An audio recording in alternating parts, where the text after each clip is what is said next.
बिस्मिल्लाहिर्रहमानिर्रहीम। अस्सलाम वालेकुम dear students, welcome to chemistry connect. आज का जो हमारा टॉपिक है वो है स्ट्रक्चर ऑफ एटम। तो सबसे पहले इसका इंट्रोडक्शन देखते हैं। इंट्रोडक्शन में क्या है कि ये जो एटम वर्ड है ना, ये किया गया है ड्राइव। ये एटम वर्ड जो है वो किया गया है ड्राइव वर्ड। कौन सी लैंग्वेज से? लैटिन लैंग्वेज से। ठीक है। जो लफ्ज था, पूरा जो लफ्ज था वो था एटमस। एटमस एक लैटिन वर्ड है जिससे फर्दर डिवाइडेड ड्राइव किया गया एटम। ठीक है। तो जिसकी मीनिंग ये है कि वो इनडिविजिबल होता है, मीन्स उसको हम ज्यादा तकसीम नहीं कर सकते। अब इसके मुताबिक, एटम के मुताबिक दो साइंसदान थे जिन्होंने अपनी थ्योरीज या जैसे हम बोले कि मुशाहिदा दिया था। एक था डेमोक्रिटस, ये एक फिलोसोफर था। ये एक फिलोसोफर था जिसने ये फिलोसफी दी थी कि everything in this universe is made up of indivisible particles. ये जो पूरी कायनात है, ये पूरी कायनात में हर एक चीज जो बनी हुई है वो एक इनडिविजिबल पार्टिकल से।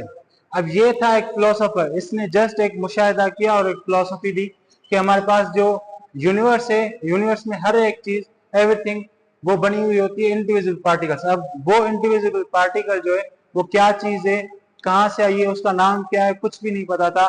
जस्ट इसने एक फिलोसफी दी थी। उसके बाद आ जाते हैं डाल्टन थ्योरी। डाल्टन एक जो स्कूल टीचर था, ये भी एक बहुत बड़ा साइंसदान था। इसने दो लॉज दिए थे।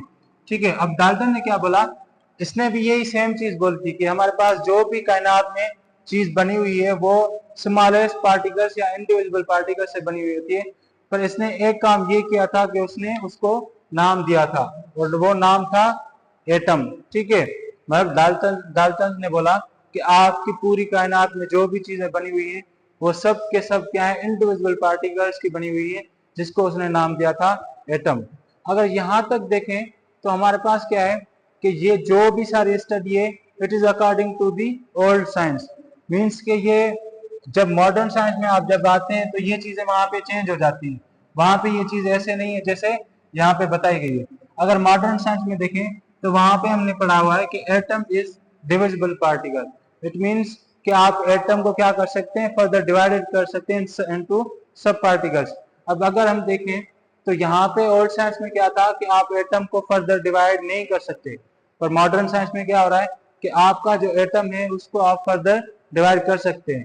अब वो कैसे होता है? फर्स्ट करें, हमारे पास यहाँ पे ये पूरा एटम है। ठीक है।